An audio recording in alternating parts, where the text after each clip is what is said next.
Salut et bienvenue sur le podcast S'élever en même temps que son enfant. Je suis Maude, coach certifié chez Mercredi, mais surtout maman de 3 enfants. Sur ce podcast, je t'aide à conjuguer la bienveillance avec la réalité de ton quotidien de maman.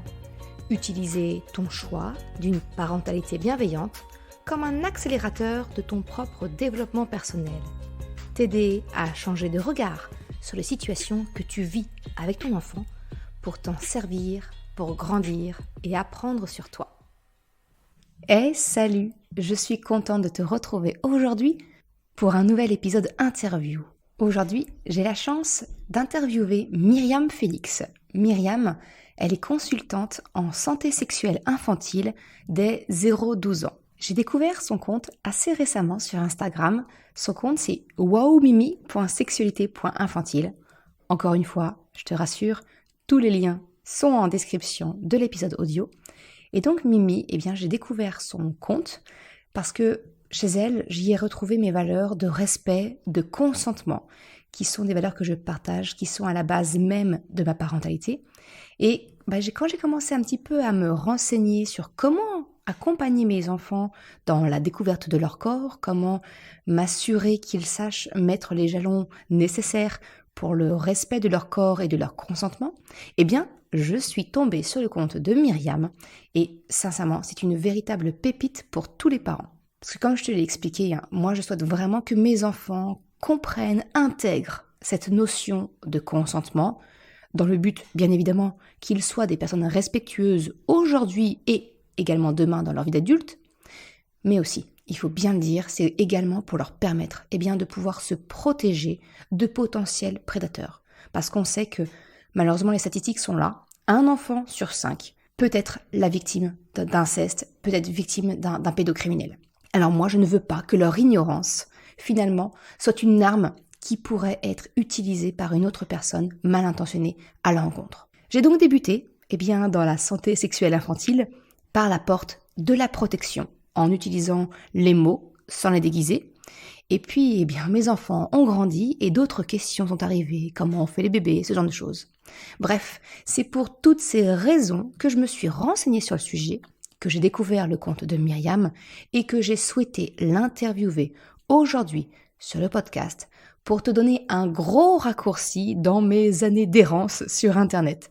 Tu vas voir, notre échange, il est passionnant. Justement, on y parle de consentement, de respect, de comment protéger nos enfants, de comment accompagner nos enfants dans leur découverte de leur corps. Parce que effectivement, ça peut peut-être te poser question de dire que Myriam, elle est consultante en santé sexuelle infantile. Eh bien oui. Alors effectivement, la sexualité d'un enfant n'est pas ce que l'on entend pour la sexualité d'un adulte. Ça n'a strictement rien à voir. Mais c'est un être sexué. Il va avoir besoin de comprendre son corps, comment il fonctionne, et c'est exactement ce que propose Myriam. Sur ce, je te laisse découvrir notre échange. Je te souhaite une excellente écoute. Salut Myriam, merci beaucoup d'avoir accepté mon invitation sur ce podcast. Salut Maude, merci à toi de me l'avoir proposé, c'est super. Avec grand plaisir. Du coup, alors même si j'ai un petit peu expliqué qui tu es, est-ce que tu pourrais te présenter brièvement pour savoir qui tu es et ce que tu proposes ? Alors moi, je m'appelle Myriam, je suis maman d'une petite fille qui a 2 ans et demi et je suis consultante en santé sexuelle infantile et prévention des abus chez les 0-12 ans. Donc, c'est un métier que très peu de gens connaissent puisqu'en fait, c'est un métier qui n'existe pas ou très peu en France et qui se développe petit à petit parce que la santé sexuelle, c'est un sujet dont de plus en plus de professionnels se saisissent parce qu'il y a un fort besoin en fait d'accompagnement des enfants sur cette thématique-là, sur ce développement-là, parce que c'est un développement en fait de l'enfant. Enfin, on va en parler un petit peu plus après. Moi, je me suis orientée sur cette thématique-là parce qu'en effet, je me suis rendu compte qu'il y avait beaucoup d'incompréhension de la part des parents, de la part des pros, et qu'en fait, les enfants manquaient de ressources et de connaissances, et que en fait, ça déclenchait chez eux des comportements qui pouvaient être problématiques, malsains, voilà. Donc en fait, il y avait un gros manque de connaissances du côté des pros et du coup, les enfants, ils étaient affectés. Et comme un enfant, ça a besoin d'être accompagné par un adulte pour grandir dans des bases solides, saines, pérennes, Et ben voilà, il fallait qu'on éclaircisse tout ça. Donc, je me suis formée à l'IAR, à l'Institut d'accompagnement respectueux de l'enfant. Et puis ensuite, auprès de différents organismes, notamment la Fondation Marie-Vincent, qui est une fondation canadienne. Et puis auprès de la chaire UNESCO aussi, les droits humains et sexuels. Voilà.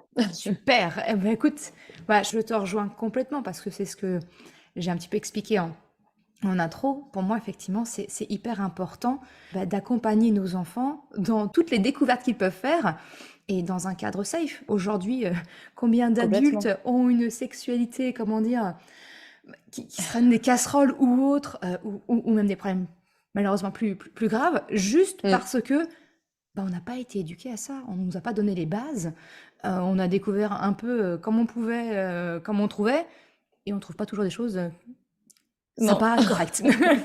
c'est clair. Et puis au-delà de ça, il y a aussi en fait autour de la sexualité de l'enfant, qui est très différente de celle de l'adulte. Il faut surtout pas la confondre puisqu'en fait elle est en développement. Il y a aussi beaucoup de tabous. Ah oui. Et le problème du tabou, c'est qu'en fait l'adulte, il se met à faire une interprétation du comportement de l'enfant et il lui colle une étiquette en se disant bah voilà, ça c'est pas normal, ben il est précoce, il peut devenir ou elle peut devenir criminel, enfin pédocriminel, etc. Ou alors ah bah tiens, ça va être un don Juan, ça va être une dévergondée. Et en fait, on va coller des étiquettes comme ça parce qu'en tant qu'adulte, on interprète les comportements de nos enfants. C'est vrai pour la sexualité, mais c'est aussi vrai pour d'autres type de développement, puisqu'en fait, c'est assez courant d'interpréter. C'est-à-dire qu'on Les biais, on les bah, c'est connaît bien, ça, les c'est biais les biais cognitifs. cognitifs, exactement. On se rejoint bien là-dessus. On interprète et puis on tac, ok, on colle une étiquette et l'enfant, il peut la garder très longtemps. Et en fait, ça va même plus loin que ça, c'est-à-dire que, enfin, on va en venir aux questions, de toute façon, ça va se rejoindre, mais la sexualité de l'enfant, elle passe aussi par ses connaissances. Mhm. Et quand on a des connaissances qui sont pas des références, que ce soit auprès des parents ou des pros, parce que tu peux avoir des parents super safe, mais être gardé parce que tes parents travaillent et qu'en fait tu as une nourrice qui est pas informée, ou des grands-parents qui font de leur mieux mais qui n'ont pas ces connaissances-là non plus, et du coup qui emmènent l'enfant sur un chemin au niveau de son développement qui n'est pas sécure pour lui et qui lui apporte pas des choses solides et des bases saines en fait. Saine, c'est Mm. exactement ça. Alors du coup, justement, si on en venait au sujet, c'est quoi pour toi le développement psychosexuel de l'enfant? C'est quoi les grandes étapes et comment nous, en tant que parents, on peut les accompagner finalement, ces étapes-là? Alors, en fait, tu as le développement psychosexuel et tu as le développement affectif. Tout ça, c'est lié. Mhm. La santé sexuelle de l'enfant, la sexualité de l'enfant, elle est en développement, tout comme le langage, tout comme l'alimentation, comme la motricité, en fait. Mais comme c'est très méconnu et qu'on n'a pas conscience de tout ça, on pense qu'en fait, on devient, ça y est, apte à avoir des rapports, arriver à l'adolescence, et en fait, qu'avant, il y a pas tout ça. Alors que c'est très faux, en fait. On le voit C'est, bien. c'est en... Bah oui, c'est dans leur développement. Enfin, moi, je reçois énormément de parents en consultation qui me disent, je comprends pas. Il ou elle a 2 ans, il ou elle se touche alors souvent c'est les termes qui sont utilisés, c'est les zizi, la nénette, etc. Donc se touche le sexe. En fait, c'est l'autostimulation d'une partie intime et en fait, il y a rien d'anormal là-dedans. Moi, je tiens à rassurer les parents, c'est qu'en fait, il n'y a rien de malsain là-dedans et ça fait partie de la découverte. En fait, c'est simple. Alors, si on découpe ça en plusieurs étapes, encore une fois, ça va prendre avec des pincettes puisque, tout comme les autres stades de développement, l'enfant, il va se développer petit à petit. Et donc, on a des enfants de 3 ans qui parlent et il y en a d'autres qui alignent pas 2 mots. En fait, c'est OK. Donc, il faut pas stigmatiser son enfant parce qu'il a développé des compétences dans un domaine et pas dans un autre. En fait, le cerveau de l'enfant, comme il est en construction, on le sait grâce aux neurosciences, eh bien, il focus sur certaines étapes, certains aspects de son développement et moins sur d'autres. Donc, un enfant qui va être hyper à l'aise, je sais pas, je dévie légèrement du sujet, mais c'est important parce qu'on va y revenir. Mhm. Un enfant qui est hyper à l'aise dans la motricité globale ou en motricité en général, mais qui ne parle pas encore, qui n'aligne pas des mots à 3 ans, faut pas s'inquiéter en fait. C'est Ça qu'il y va a un venir. moment, c'est ça, ça va venir. S'il est bien entouré, qu'il est dans un environnement, encore une fois, sain, c'est toujours pareil. Bien C'est-à-dire sûr. que souvent, quand on a des développements qui tardent, c'est qu'il faut se poser les questions au niveau de l'environnement de l'enfance qui vit. Et L'enrichissement. puis, complètement. Et puis, aussi éloigner tout ce qui est possibilité de troubles, de neuroatypie. Donc tout ça, voilà, c'est à voir avec des professionnels, encore une fois, qui sont formés. Le médecin traitant n'est pas toujours formé Oh non. à ça. Donc je préviens les parents que voilà, n'hésitez pas à fouiner, à chercher des professionnels qui sont vraiment en fait formés sur ces sujets-là et n'allez pas voir forcément. Alors vous pouvez aller voir votre médecin traitant, mais s'il vous dit non, non, mais c'est juste que c'est un empoté, voilà, vous arrêtez pas à ça, surtout pas en fait. D'accord. Creusez. Ayez confiance en votre petite voix intérieure de papa, de maman, de parents, en fait. En fait, dans la petite enfance, chez le 0-3 ans, son développement psychosexuel et affectif va énormément passer par le lien qu'il va créer avec les figures d'attachement. C'est-à-dire que les figures d'attachement, si vous nous écoutez, je pense que, et que vous suivez Maud depuis un moment, vous savez ce que c'est. Un parent qui, comment dire, va respecter le consentement de l'enfant, va lui expliquer les gestes, va faire attention de ne pas être intrusif dans les soins, dans voilà.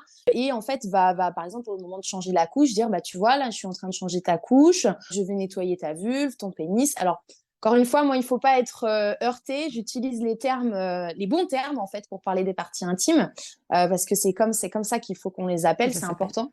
Ouais, Bah, exactement, et c'est comme ça que ça s'appelle. Et que, en fait, plus on va donner les vrais noms aux enfants, plus ils auront du pouvoir sur leur corps par la connaissance. exactement. C'est exactement Ouais. la même chose pour tout, en fait. Je suis 100% en phase dessus et je fais juste Tu valides. Ah, mais complètement. Enfin, après, qu'on appelle ça n'importe comment, ZZZ, par un nom rigolo, d'accord.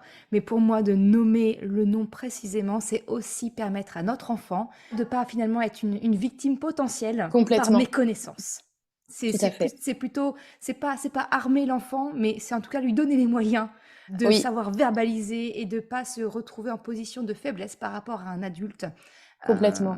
qui non, mais non, c'est normal. Non, notre Non. enfant, il sait exactement comment ça s'appelle, que ces parties-là sont des parties intimes qui lui Oui. appartiennent et que voilà, le consentement, c'est la base, qu'il ait Et 1 tu an, vois, 2 quand ans, 12 ans, peu importe. je vais te dire ce qui se passe dans mon corps quand tu évoques ça, j'ai des frissons. Parce que là, tu as extrêmement bien résumé. Et souvent, c'est moi qui fais cette partie-là parce que dans mes interlocuteurs, les gens me disent ah ouais, mais t'as raison. Et le fait que tu le dises, je me dis mais génial. Parce qu'en fait, il y a des gens qui intègrent ça. Tu vois. Et le fait que toi, tu l'as intégré, tu vas le véhiculer. Et si tu le véhicules, tu touches d'autres adultes. Et si tu touches des adultes, tu touches des enfants. En fait, il faut faire un peu de criminologie, même si cette partie-là, c'est pas ma préférée. Parce C'est la que moins drôle. forcément, Mm. voilà, les pédocriminels à étudier, c'est pas rigolo. Mais chez beaucoup, ce qui leur plaît, c'est la vulnérabilité, c'est le fait que l'enfant n'ait pas de connaissances, ne sache pas ce qu'on fait. Ils L'emprise. jouent là-dessus, Mm. voilà, l'emprise, la manipulation. Et donc, en fait, quand on a, admettons, une personne qui souhaite agresser un enfant et que l'enfant va lui dire, mais attends, tu touches pas mon pénis, oh bah non, tu touches pas mon anus, c'est interdit, l'anus, c'est une partie intime, t'as pas le droit et je vais aller le répéter. Bah, c'est pas dans 90% des cas, c'est pas dans 100% des cas, mais il y a de fortes probabilités pour que l'adulte agresseur se dise, le pédocriminel, alors c'est pareil, moi je dis pédocriminel, non pas pédophile, parce que Oui. dans l'étymologie du mot, Phil, voilà, on est d'accord. fil c'est aimer, et donc voilà, ça va pas. C'est pas la même. Pédocriminel, pour moi, c'est le terme adapté. En fait, il va se dire, oula, ok, là, je suis pas face à un enfant qui sait pas de quoi on parle. Donc, je vais pas pouvoir lui dire la nénette, la mimine, donner un mot mignon. L'image qui me vient en tête, elle est peut-être pas très heureuse, mais c'est un peu, tu sais, comme les vols de vélos ou autres qui sont par opportunisme. Bah, juste, s'il y a un cadenas dessus, Complètement. il va plus facilement passer son chemin et voilà. Bah, Exactement. c'est pareil pour un pédocriminel C'est qui, voilà. exactement pareil. L'image est très bonne, en fait. C'est qu'en fait, eux, ils ont des techniques bien rodées. Alors après, il y a différents Hmm. niveaux de pédocriminels, encore une fois. C'est horrible de dire ça, mais c'est le cas. Il y en a des très, très rodés, puis il y en a qui en sont à leur premier essai. Et donc ça peut énormément rebuter, Mhm. en fait, d'avoir un enfant qui sait de quoi on parle.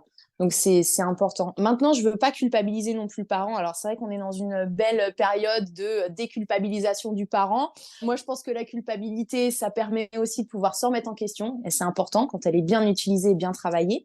Tout à fait. Elle Mais est utile. elle est utile complètement. Et elle est moteur aussi. Et en fait, je veux pas culpabiliser les parents dans le sens où utiliser des petits noms, c'est aussi OK. C'est-à-dire qu'on peut dire à notre enfant, voilà, ben, je sais pas, moi, je m'appelle Myriam, mon surnom, c'est Mimi. Je réponds aux deux. Je sais que Mimi, c'est mon surnom.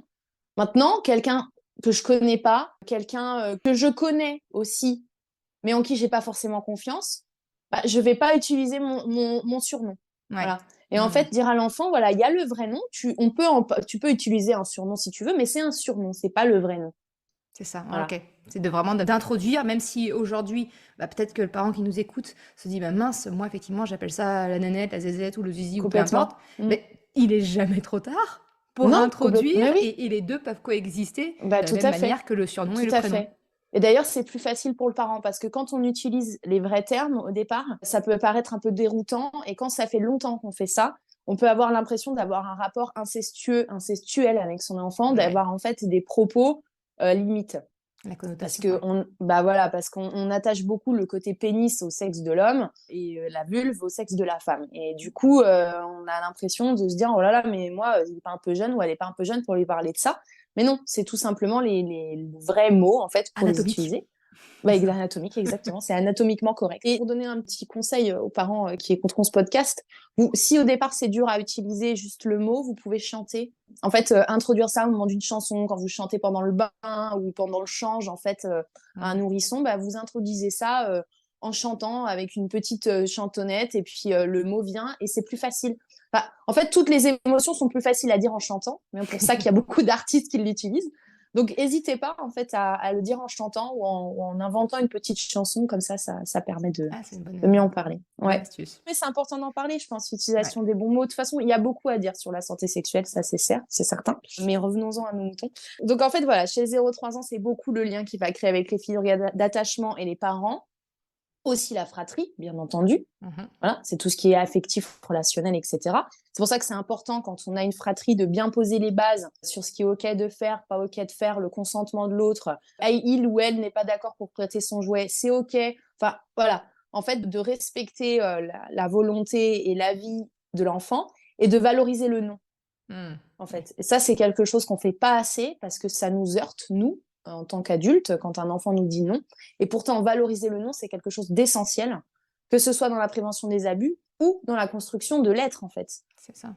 Ouais, complètement. Tu as le droit de dire non. Alors, nous, on accueille notre frustration si voilà, on est capable de le faire. Alors après, selon l'éducation qu'on a reçue, notre cerveau, il accueille facilement, moins facilement la frustration. Mais on accueille ça, mais ça n'appartient pas à notre enfant. Il a le droit de ne pas être OK. Donc ça, c'est important à valider. Après, chez les 3-6 ans, encore une fois, tous ces âges que je donne, Indicatif. Ouais. c'est indicatif, c'est approximatif, et on va avoir des enfants qui vont sauter cette étape-là et qui vont tout de suite aller beaucoup plus vers les autres, etc. Mais à 3-6 ans, on a un développement qui est vraiment orienté sur l'autre, vers l'autre, la relation à l'autre, en fait, aux autres enfants de son âge ou des plus grands. Mais du coup, ils vont chercher à s'identifier et donc à s'identifier en groupe, en fait. Puisque l'humain, l'homo sapiens, on a besoin pour vivre de faire partie d'un groupe, de s'identifier à un groupe.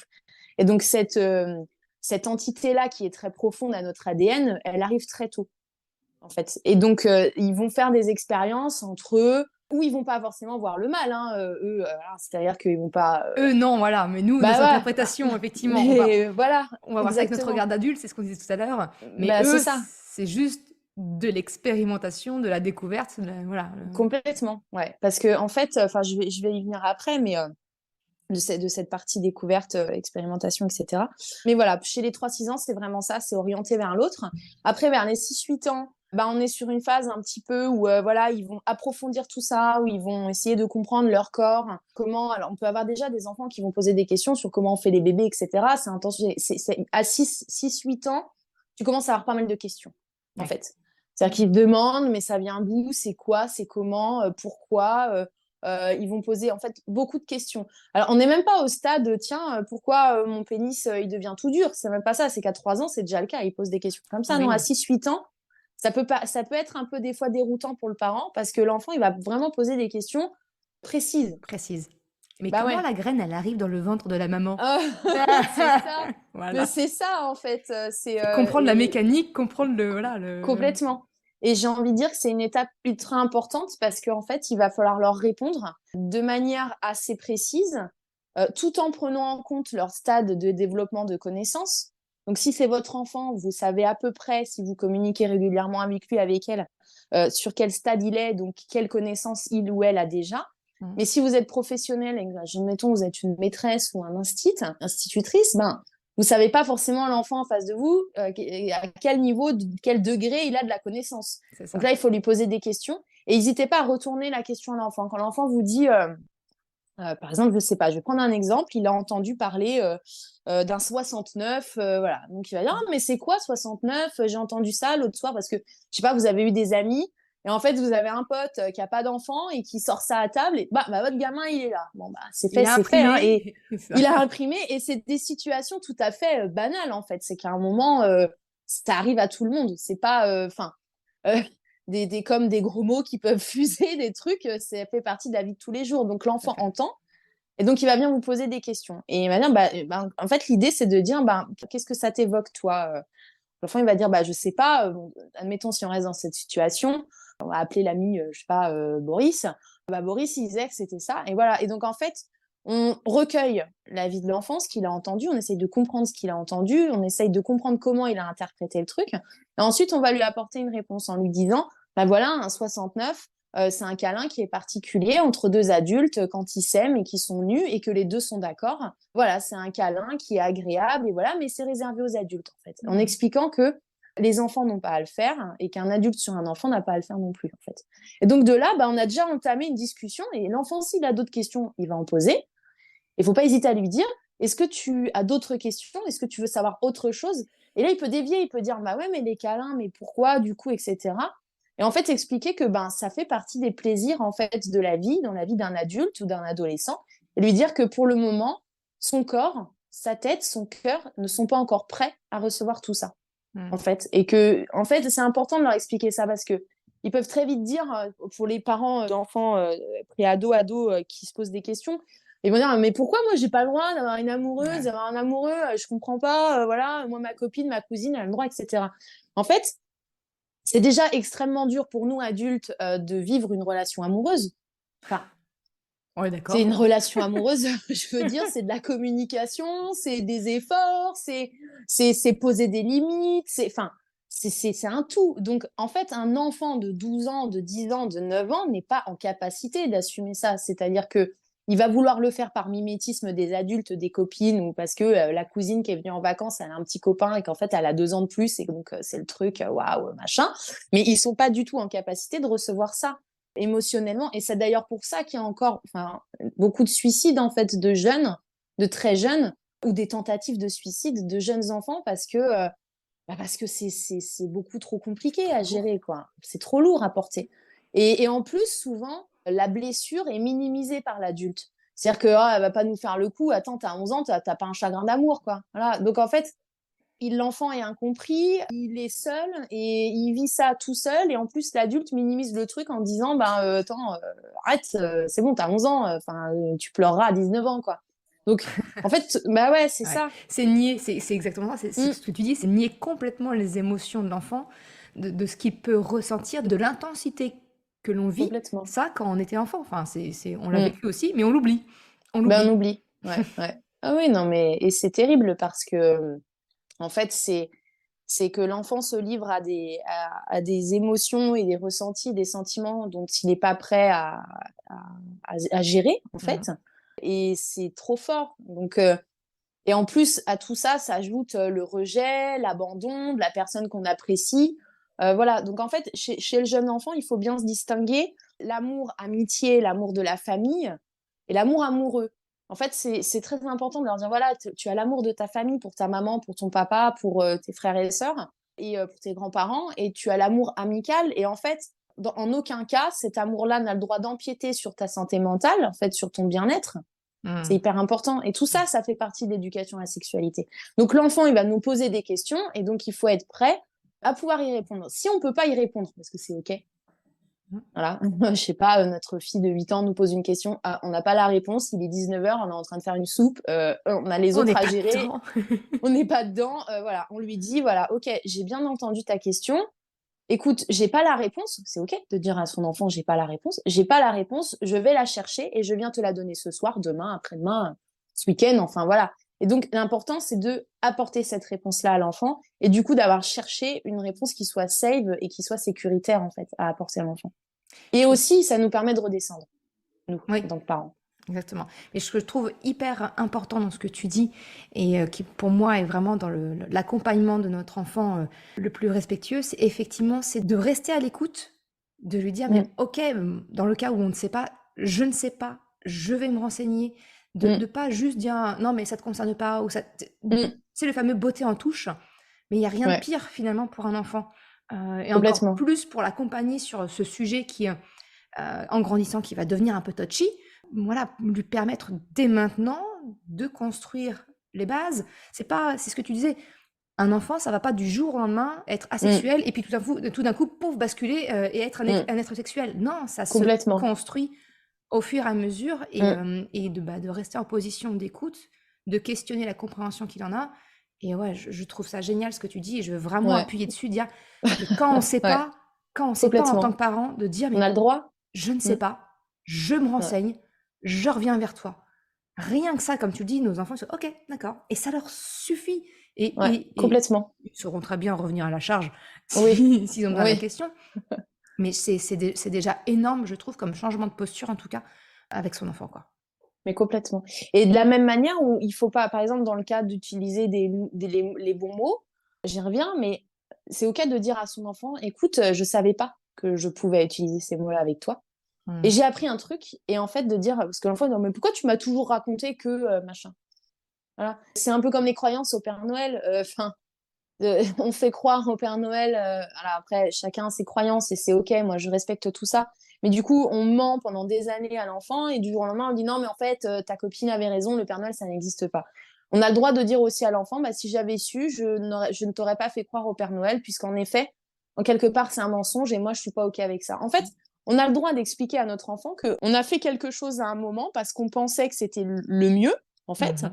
mais que finalement, on s'est remis en question et c'est l'exemplarité. Donc l'enfant, il se dit, ah ouais, non, ouais, maman, elle a cette force-là. Je dis maman parce que j'ai pas de pourcentage, mais dans beaucoup, beaucoup de cas, c'est la Beaucoup. maman. Voilà. Maman, elle se remet en question, elle est OK pour dire qu'elle s'est peut-être plantée et c'est génial et c'est une force, Mm. en fait. C'est que, ouais, Je suis ça, complètement en phase. C'est exactement, enfin, bah ouais, s'il y a qu'une complètement. chose que je veux faire passer à travers ce podcast, c'est vraiment ça, c'est dire, on a le droit bah, de s'être trompé, avec l'état des Mm. connaissances qu'on avait à l'instant T, de pas avoir fait le choix le plus éclairé ou autre, et on a le droit de changer, de Et oui, modifier, voilà, c'est... et oui, et moi j'ai des propos aujourd'hui qui sont avérés parce que voilà, c'est les connaissances que j'ai. Mais si demain il y a un nouveau travail de neurosciences qui est fait sur le développement de l'enfant, qu'il y a des nouveaux paramètres qu'on a et ben j'adapterai mon paramètre en fait. C'est-à-dire que je dirais bah voilà, alors même si là ce que je vous raconte c'est pas du bullshit, hein, on est d'accord. On est En d'accord. fait, il y a beaucoup de professionnels qui ne connaissaient pas les neurosciences, qui sont restés butés en disant non, l'enfant, il faut pas le laisser, faut qu'il dorme dans sa chambre dès tout petit et machin. Et en fait, les neurosciences sont arrivées et ils se sont même pas mis à la page. C'est-à-dire qu'ils sont restés butés dans leur truc parce qu'ils se sont dit bah ouais mais pendant des années j'ai raconté des conneries et maintenant voilà donc c'est nul en fait. On est d'accord. Et Même les logiciels se mettent à jour, donc on ouais peut tous se mais mettre à oui jour. mais exactement on peut faire des mises à jour, il faut rester informé, rester voilà avoir soif toujours de connaissances et d'apprentissage en fait. Mm. C'est important et ça nous permet de mieux accompagner les parents avec les dernières connaissances qu'on a sur le développement de l'enfant, sur son cerveau, sur les neurosciences, etc. Exactement. Mm. Super. Et donc, pour les 8-12, Oui. alors là, on arrive sur la fin un petit peu de moi, ce que je fais des accompagnements. C'est-à-dire qu'à 8-12 ans, on est sur des préados-ados. Ouais. Et donc là, on change complètement de registre, puisque à partir de la préadolescence, l'adolescence, on a les hormones sexuelles qui rentrent en jeu dans le corps. Des hormones qui ne sont pas là ou en très petite quantité avant la préadolescence, l'adolescence. D'ailleurs, il y a cette phrase qui dit oh, c'est les hormones qui le titillent. Mais en fait, c'est une phrase un peu bateau qu'on utilise, mais en fait, elle est plus ou moins vraie, puisqu'en effet, tout ce qui est oestrogène, progestérone et testostérone commence à être sécrété par le corps. Et donc, en fait, vient le désir, les envies de l'autre, etc., d'aller plus loin, machin. Et donc, les premières amourettes, voilà, Mhm. à 13 ans, 14 ans.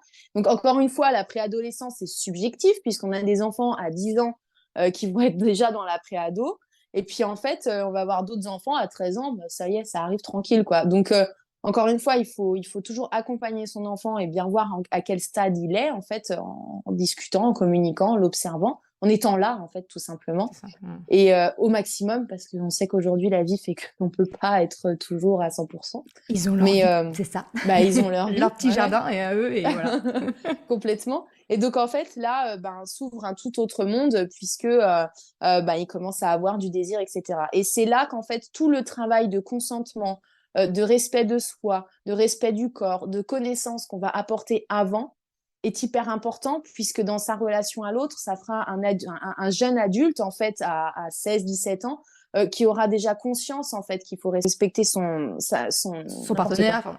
Respecter son partenaire, sa copine, son ami, son voilà. Donc en fait tout ça, ça s'intègre vraiment sur la partie avant, puisque si vous vous mettez à faire une éducation à la sexualité à partir d'un certain âge, il faudra vraiment prendre beaucoup plus de courage que si vous avez commencé quand l'enfant est plus jeune. Alors je dis pas qu'en fait c'est un peu comme la crise d'adolescence en quelque sorte. C'est-à-dire que la crise d'adolescence pour moi c'est un effet élastique de tout ce qui s'est passé avant. Plus on a été dans le contrôle, dans l'interdiction, dans le refoulement des émotions, dans la non-expression des sentiments, en fait, plus l'enfant va faire une crise d'adolescence explosive parce que ben, c'est la confrontation avec le parent. Alors on dit oui, mais bon, il a besoin de ça pour se forger et tout. Ben, oui, mais Ça peut aussi bah, bien se c'est ça. passer. Ça peut aussi bien se passer et il n'y a pas de raison. Donc forcément, si vous vous mettez à faire une éducation à la sexualité, moi je vais pas mentir aux gens en disant oh mais non mais commencez. Le top, c'est de commencer quand ils sont petits. Mais si vous commencez à 11-12 ans, il n'y a rien de nul. C'est pas difficile. C'est juste qu'il va falloir intégrer beaucoup plus de choses dès le départ et avoir des vraies discussions en fait pour pouvoir vraiment et pas rattraper parce qu'on peut jamais rattraper le temps, mais au moins intégrer des choses à un âge un petit peu plus avancé. Des bases saines, c'est Voilà. ça. Des Non, bases complètement. saines. Voilà. Exactement.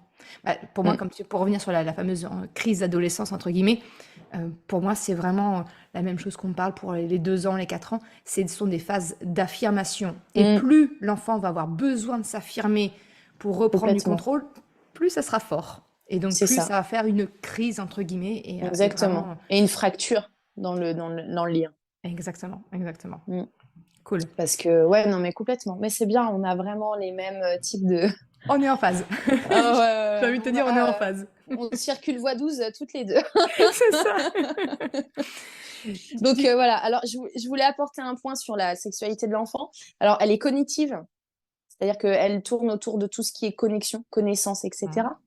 Elle est affective, elle est sensorielle, donc c'est le toucher, la découverte du corps, et voilà. Elle est biologique, parce que nous sommes sexués, nous naissons sexués, en fait. C'est l'enfant, à partir du moment où l'humain, il naît sexué, donc il a une sexualité, en fait. Ça fait partie du package. Elle est morale, elle est sociale, culturelle, et elle est spirituelle. Puisque un enfant qui grandit dans une famille avec des croyances ou pas de croyances, bah, il va pas construire sa sexualité de la même manière que son voisin ou que sa voisine, en fait. Donc tout ça, tout l'environnement, en fait, ça y participe, en quelque sorte. Voilà. Donc de ce que tu dis, si je comprends bien, c'est que finalement, la façon dont on se construit, donc on construit notre sexualité, elle est multifactorielle. Elle repose sur tous ces aspects-là. Plusieurs composantes, ouais. Elle a beaucoup de composantes. Elle a beaucoup de composantes et de la même manière on est en 2023, un enfant qui grandit en France et un enfant qui grandit au Brésil ne va pas du tout en fait fonctionner de la même manière et ne va pas du tout construire sa sexualité de la même manière, en fait. Ok. C'est passionnant. Bah oui. Il y aurait tellement. Ouais, je sais. Il y a tellement à dire. J'ai même envie de te dire que j'aimerais bien te revoir pour un autre écoute, avec plaisir. Pour un double. Exactement, ouais, pour vraiment explorer encore plus le sujet. Parce que je pense que ça te donne déjà pas mal de pistes. Exactement, pas mal de pistes aux parents. Je pense que ça peut être une bonne introduction. Non, mais c'est vraiment passionnant cet échange avec toi, Myriam. Il y a une dernière question que j'aimerais te poser. C'est justement quand on a un enfant qui est dans son exploration, découvrir le fonctionnement de son corps. Ouais. Je pense aux petites filles qui vont se toucher le clitoris, les petits garçons qui vont comprendre que leur sexe se décalote. Comment on réagit, nous, en tant que parents? Comment on peut réagir face à ça? Alors, en fait, la masturbation ou l'autostimulation, elle est tout à fait normale et elle est même nécessaire. Chez le petit enfant qui a un pénis, on a en fait une nécessité physiologique. En fait, souvent on a dit, enfin, beaucoup de professionnels ont dit qu'il faut décaloter. En Ouais, fait, fameuse non. question. Voilà, le décalotage, il se fait naturellement par les érections et par la stimulation. Mhm. En fait. Donc, et en fait, alors quand on regarde les deux organes, finalement, le clitoris, ce n'est que le gland du pénis, mais qui est interne. Et Ouais. donc, en fait, après, bon, là, je suis en train de montrer avec mes mains, mais personne ne verra rien. Mais Je mettrai une ça, petite illustration sur le site pour il y a voir voilà, il que y c'est a la le même. corps caverneux du clitoris et il y a aussi le corps caverneux sur le pénis. Donc, en fait, c'est juste que nous, on a les femelles, en quelque sorte, les femmes, les filles, on a un pénis à l'intérieur qui est le clitoris, en fait, en quelque Mhm. sorte. Sauf que nous, on a beaucoup plus de terminaisons nerveuses. Donc, il n'y a rien d'anormal là-dedans. Moi, je tiens surtout à rassurer les parents. Là où ça devient problématique, c'est quand on est sur une masturbation ou une autostimulation qui devient excessive et compulsive. Là, derrière, il s'agit de trouver le besoin et de trouver pourquoi l'enfant le fait. Est-ce qu'il y a un souci? Est-ce qu'il y a de l'inceste? Est-ce qu'il y a de la violence sexuelle? Est-ce qu'il y a du harcèlement à l'école? Voilà, en fait, il y a une raison à tout ça parce que souvent, ce qui se passe, c'est que l'autostimulation, elle devient fréquente le soir quand l'enfant est fatigué.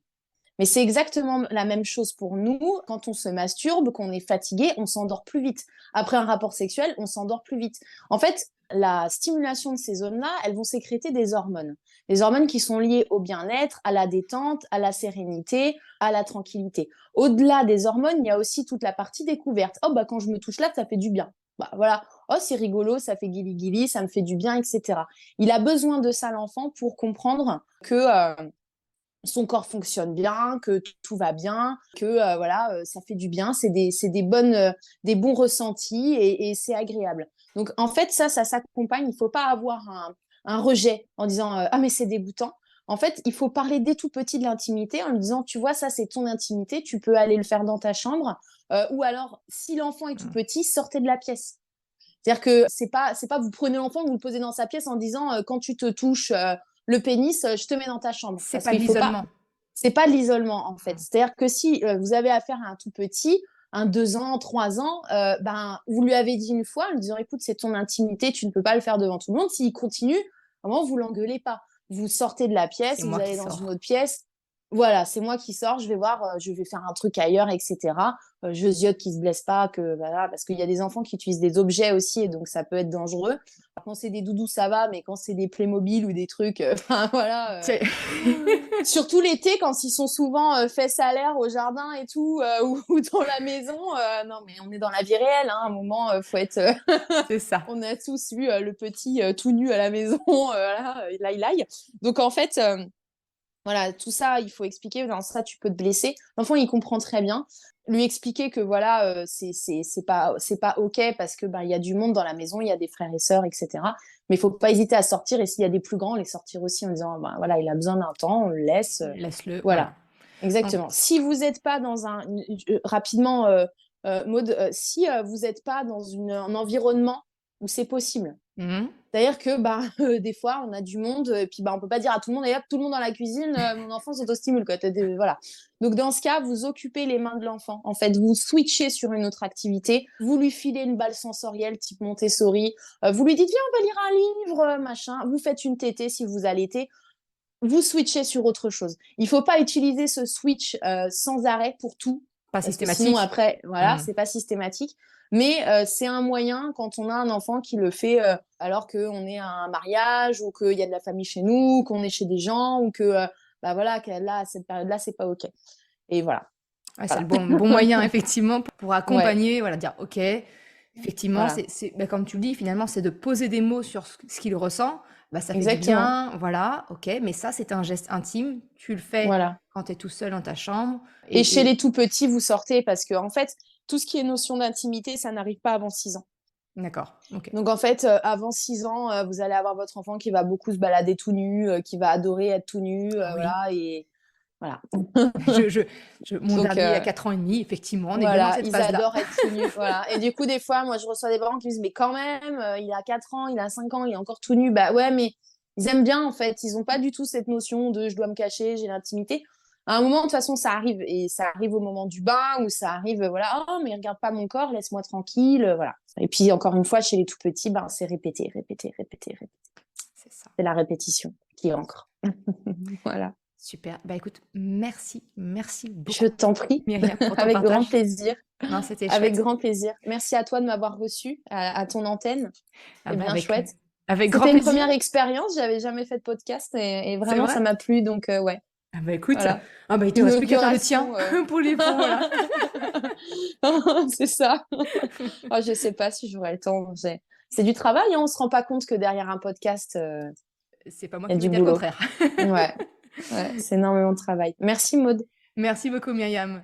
Merci d'avoir écouté cet épisode jusqu'à la fin. Tu retrouveras les liens mentionnés en description de l'épisode ou bien dans sa retranscription sur le site merrecredi.com. Si tu as aimé cet épisode, s'il t'a été utile, je t'invite à le partager, à en parler autour de toi. Ou, si le cœur t'en dit, de me laisser un commentaire et une note de 5 étoiles sur Apple Podcast ou Spotify.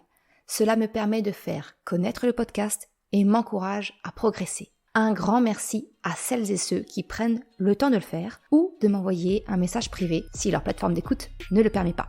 Je te souhaite une excellente journée, après-midi, soirée, quel que soit le moment où tu écoutes et je te dis à la semaine prochaine pour un nouvel épisode. Ciao!